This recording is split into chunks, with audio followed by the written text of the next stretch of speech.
Selamat malam, selamat pagi, selamat siang semuanya. Pada video kali ini saya akan mempresentasikan tugas dari mata kuliah Sistem Jaringan di Universitas Cyber Asia di kuliah PJJ Informatika.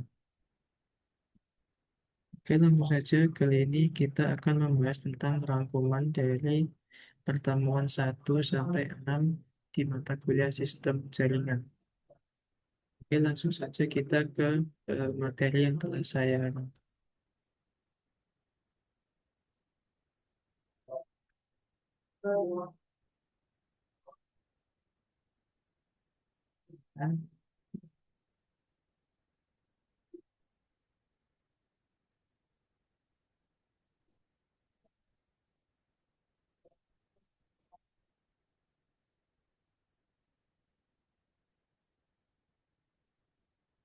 Oke,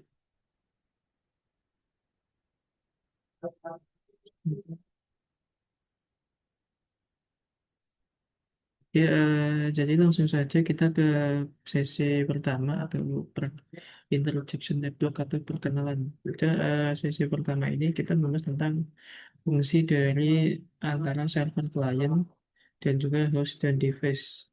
Di server sendiri itu ada banyak service yang bisa kita gunakan. Service itu jadi klien klien meminta service ke server. Contohnya service di server itu ada email, web, file, dan lain-lain. Selanjutnya pada konsep server dan client ini kita juga ada konsep jaringan peer-to-peer di mana setiap jaringan komputer itu berperan sebagai klien dan server secara bersamaan tanpa server terpusat. Jadi ada dua komputer itu bisa menjadi klien ataupun menjadi server secara bergantian. Selanjutnya pada perangkat jaringan itu ada perangkat perantara juga seperti switch, access point, router, dan firewall yang berfungsi untuk menghubungkan ke end device.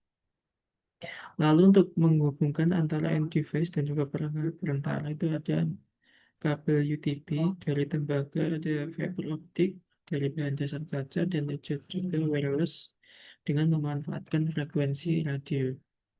Selanjutnya, dalam kategori jaringan itu dibagi menjadi 4 secara teori. Ada small home network, ini untuk rumahan atau satu rumah aja ya. Jadi penggunaan untuk perumahan. Lalu ada SUWO atau small office home.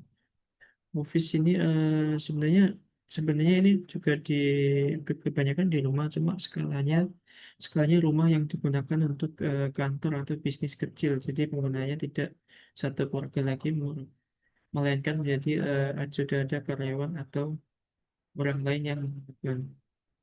Selanjutnya ada medium to large network atau biasanya disebut MAN. Ini atau Metropolitan Area Network ini digunakan untuk menghubungkan jaringan antar kota. Jadi ini tentu lebih besar lagi daripada seluruh ya. Jadi kalau main ini atau medium to large network ini sudah menghubungkan antar kota ke kota. Selanjutnya untuk menghubungkan jaringan antar dunia itu kita menggunakan World Wide Network. Seperti internet sekarang yang kita gunakan itu merupakan skala dari World Wide Network. Oke, selanjutnya saat kita mengakses internet kita bisa menggunakan berbagai teknologi seperti DSL, kabel, fiber optik, ada juga satelit sekarang, dan wireless broadband. Ini jadi kita tergantung kebutuhan masing-masing. Jika menggunakan bandwidth yang besar, kebanyakan untuk masa sekarang itu sudah menggunakan fiber optik. Jadi bisa mendelivery bandwidth yang besar. Selanjutnya, pada tren masa kini atau tren kantor ya sebenarnya istilahnya itu ada yang disebut dengan bring your own device atau yang berarti itu membawa perangkat sendiri masing-masing dari rumah. Ini salah satu tren dari perusahaan saja yang disebut bring your own device. Ini ada beberapa yang lainnya. Lalu selanjutnya tren yang naik sekarang itu juga ada cloud. Selanjutnya ada peningkatan untuk ancaman keamanan dari metode DDoS. Itu sekarang sudah menggunakan juga IPS atau IDS untuk firewall di masing-masing perusahaan. Oke, selanjutnya kita masuk ke sesi 2. Sesi 2 ini kita membahas tentang basic switch dan juga konfigurasi end device. Ya, pertama kita bahas Cisco IOS dan sistem operasi. Ini pada Cisco iOS ini bisa menangani fungsi routing, switching, keamanan, dan manajemen perangkat. Pada Cisco iOS itu dibagi menjadi tiga ya, ada hardware untuk keamanan fisik perangkat, kernel untuk bukan langsung ke hardware, dan juga shell antar muka bagi administrator atau user untuk menginput perintah ke Cisco iOS. Selanjutnya, untuk mengakses Cisco device itu kita bisa menggunakan beberapa cara. Yang pertama yang sudah tentunya awam digunakan yaitu menggunakan metode konsul, jadi menggunakan kabel konsul ya. Lalu ada juga menggunakan SSH untuk akses jarak jauh dan juga aman. Ada juga akses jarak jauh menggunakan telnet, namun ini sudah tidak disarankan karena tidak aman. Selanjutnya di mode utama iOS itu ada tiga, ada exact mode, ada privilege mode, ada juga configuration mode. Jadi yang exact mode ini seperti mode read saja, ya. Jadi kita hanya bisa melihat perintahnya saja. Lalu privilege ini untuk seperti aksesnya write, tapi tidak full. Bisa melakukan beberapa perintah, tapi tidak full. Lalu ada configuration mode, ini adalah full konfigurasi, kita bisa gunakan di mode konfigurasi. Oke, selanjutnya ke ini salah satu contoh konfigurasi dasar perangkat di Cisco ya. Jadi untuk mengganti namanya cukup ketikkan saja hostname lalu nama yang diinginkan di perangkatnya. Oke, selanjutnya kita langsung ke sesi 3 yaitu protokol dan model. Jadi di sesi 3 kali ini kita bahas communication fundamental. Jadi komunikasi jaringan ini terjadi ketika ada pengirim, penerima, dan media yang melakukan keduanya. Jadi pengirim adalah perangkat yang mengirim data, penerima adalah perangkat yang menerima data, lalu media adalah jalur atau nirkabel yang digunakan untuk mengirim data seperti kabel UTP, web optik, ataupun gelombang radio wireless. Selanjutnya untuk communication protokolnya, pertama ada rule establishment. Nah, ini salah satu salah satu rule di TCP juga. Jadi sebelum komunikasi dimulai itu pengirim dan penerima harus menyepakati aturan untuk kecepatan pengiriman, ukuran pesan, dan format data. Lalu dan network protokol recruitment ini jadi ini tergantung ya kita menggunakan eh, protokol apa. Contohnya jika kita melakukan streaming video kita akan menggunakan protokol UDP, atau kalau kita mengirim pesan seperti email dan lain-lainnya yang harus lengkap itu kita menggunakan protokol TCP. Lalu selanjutnya ada message encoding. Ini sebenarnya metode di ini ya metode di pengkodean. Jadi dari tulisan yang kita ketik diubah menjadi kode biner yang dimengerti oleh bahasa komputer. Selanjutnya, selanjutnya kita ke message delivery option atau cara pengiriman pesan ada unicast. Jadi data dikirim ke satu penerima. Selanjutnya ada multicast, data dikirim ke sekelompok penerima. Lalu ada unicast, data dikirim ke penerima terdekat dari pengirim. Selanjutnya ini berikut beberapa dari contoh protokol aplikasi. Protokol contohnya ini ada HTTP, juga ada DNS. Lalu TCP/IP itu terdiri dari 4 bagian. Yang pertama ada application layer, ada transport layer, lalu ada internet layer, dan juga yang pertama atau media fisik itu yaitu network access layer. Selanjutnya untuk standar protokol ini ditentukan oleh organisasi seperti I, IEEE, ada IANA untuk mengatur IP DNS, ada IETF untuk mengatur protokol internet, ada TIA untuk mengatur standar tiga kabel, dan juga ada ITU untuk mengatur komunikasi global. Kita lanjut ke sesi 4, yaitu layer fisikal atau layer fisik, koneksi fisik, sama aja.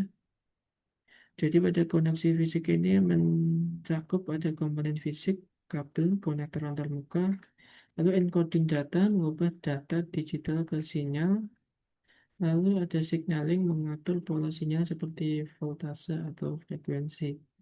Ini di wireless kita menggunakan signaling ya, jadi kita bisa mengatur frekuensi dan power yang kita inginkan seberapa jauh power wireless diatur. Selanjutnya ada karakteristik biskell layer, ada encoding, jadi mengonversi data menjadi sinyal, signaling menentukan bentuk sinyal yang digunakan, dan ada bandwidth, kapasitas maksimal data yang bisa dikirimkan.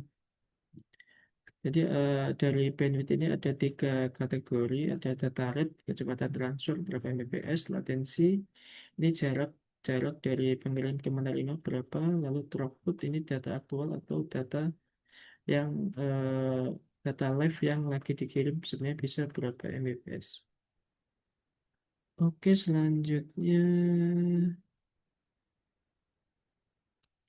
saya ini ada 3 jenis kabel yang umum sekarang, ada UTP, paling ringan murah, STP ini lebih aman karena ada tambahan pelindung, lalu ada juga tipe kabel lama yang digunakan UTP yaitu coaxial. Selanjutnya kita bahas fiber optik. Fiber optik ini menggunakan transmisi bebas interferensi, mendukung jarak jauh dan kecepatan tinggi. Di kabel fiber optik itu ada beberapa mode, ada single mode, multi mode, untuk jarak pendek, single mode jarak jauh, lalu biasanya digunakan untuk backbone jaringan koneksi antar gedung. Lalu bentuk konektor umum itu ada LC, SC, dan ST, ini beda-beda ya ujung konektornya tergantung kebutuhan. Lalu selanjutnya kita bahas wireless media. Pada wireless media ini di layar fisikalnya ada radio Wi-Fi, ada microwave untuk komunikasi jarak jauh, lalu ada juga infrared jarak pendek seperti remote. Kita masuk ke sesi 5 untuk merancang pengelamatan jaringan. Jadi ini IP address versi 4 atau IPv4 yang sekarang umum kita gunakan sehari-hari. Itu kita gunakan untuk mengatur alamat baik itu di router maupun di komputer. Contohnya ini jadi alamat alamat 192.168.1.1 ini bentuknya desimal yang biasa kita baca, namun dari komputer itu dia akan membacanya menjadi kode biner. Jadi sebenarnya ini kode yang dibaca oleh komputer, dan ini kode dan ini biasanya yang kita baca. Selanjutnya di IPv4 ini juga terbagi menjadi 2 bagian. Ada network portion mengidentifikasi jaringan, dan ada host portion mengidentifikasi perangkat di jaringan tersebut. Lalu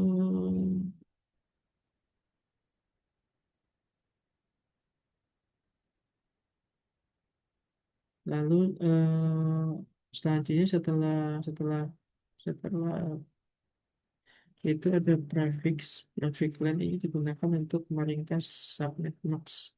Apa itu subnet mask? Itu digunakan jika kita ingin mengatur berapa banyak host yang connect ke router kita. Contohnya di sini ada network address alamat pertama dan suatu jaringan digunakan untuk mengidentifikasi jaringan contoh. Ini di sini karena 1.1.1.0, nol ini pasti ini network address ya, jadi ini tidak mungkin digunakan di komputer. Selanjutnya ada host address. Host address ini contohnya ini 1.1.1.1 sampai 254. Lalu broadcast yang terakhir di ini. Selanjutnya ada public address. Public address ini adalah alamat IP publik. Jadi ketika kita mengakses internet, kita itu sebenarnya kita sebenarnya menggunakan alamat IP publik. Namun namun ketika kita melihat koneksi koneksi yang biasa sehari-hari kita gunakan, itu menggunakan alamat IP privat karena itu akan tindak ke publik baik di router maupun jika kita menggunakan GSM itu pasti juga akan tindak oleh provider. Lalu selanjutnya ada special IP address. Ini 000, biasa kita sebut dengan default root. Ada 127.1. Biasa kita sebut loopback address.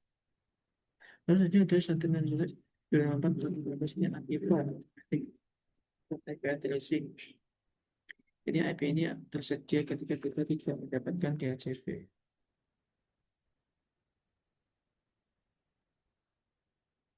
Selanjutnya di sesi 6 atau yang terakhir itu kita membahas tentang konfigurasi switch pada jaringan. Pada jaringan komputer itu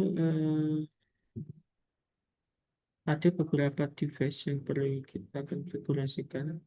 Contohnya di sini di end device, tentu di end device kita harus konfigurasikan juga ya, karena IP dari komputer kita itu baik statik maupun dynamic. Lalu di intermediary device itu ada perangkat seperti router, switch, dan firewall. Kita gunakan untuk mengatur traffic lalu lintas di jaringan. Selanjutnya di jaringan di untuk membentuk jaringan yang tadi juga ada hub dan switch. Jadi kalau switch itu istilahnya sudah lebih pintar lah daripada hub. Dia bisa menyimpan MAC address dari masing-masing komputer yang terhubung dengannya, atau biasa kita sebut kalau di browser kita bisa menganggapnya sebagai cookie ya. Jadi ketika ada koneksi lalu lintas, dia tidak mencari lagi kemana harus dikirim data tersebut. Dia sudah menyimpan data dari MAC address masing-masing komputer di masing-masing port yang digunakan. Jika hub dia tidak bisa menyimpannya, dia akan terus menerus membroadcast ke semua port yang di semua port di hubnya untuk mencari alamat MAC address yang ingin dicari. Selanjutnya pada jenis switch ada switch unmanaged. Jadi kalau switch unmanaged ini tidak bisa kita atur ya. Apa sih yang kita atur? Contohnya kita bisa mengatur VLAN ataupun mengatur IP untuk kita remote dari jarak jauh. Jika menggunakan managed switch, kita bisa memecah-mecah jaringan lagi menggunakan VLAN dan kita bisa meremote-nya ataupun banyak fitur lainnya seperti untuk mengatasi looping juga bisa di managed switch. Kalau di unmanaged switch ini tidak bisa. Oke, selanjutnya yang faktor pemilihan switch ini apa saja faktornya? Yang pertama tentu saja harga. Kita ada budget berapa untuk membeli switch itu. Kita membutuhkan switch unmanaged ataupun managed. Lalu ada kecepatan dan tipe port. Tentu saja ini juga penting pada port yang kita gunakan kalau cuma antar device. Namun rata-rata sekarang penggunaan port itu sudah 1 GB. Namun jika ingin membeli yang murah, itu kita bisa membeli port yang maksimal masih 100 Mbps. Misalnya kemampuan ekspansi ini apakah perangkatnya gampang untuk melakukan panjangan lagi. Ini harusnya ini fitur di manage switch ya. Selanjutnya kemampuan dikonfigurasi, ini tentu saja di manage switch juga, kita jaga konfigurasi. Lalu fitur dan servis layanan tambahan. Ini di beberapa eh, tipe perangkat itu ada yang menyediakan fitur fitur pro atau berbayar, jadi kita bisa mendapatkan bantuan dari troubleshoot dari vendor yang perangkat yang kita beli. Lalu yang terakhir ada pertimbangan penempatan itu yang pertama kelistrikan, hindari dari listrik arus statis. Misalnya ada posisi peletakan perangkat switch, ini pastikan peletakannya gampang untuk diakses. Lalu posisi klien yang terhubung, kita perlu manage kabelnya, keamanan. Ini tentu saja harus di ruangan yang aman ya, dan ini menyangkut jaringan. Lalu yang terakhir ada kerapian instalasi. Oke, saya kira cukup penjelasan rangkuman dari saya tentang sistem jaringan di pertemuan sesi 1 sampai 6. Terima kasih, selamat malam semuanya.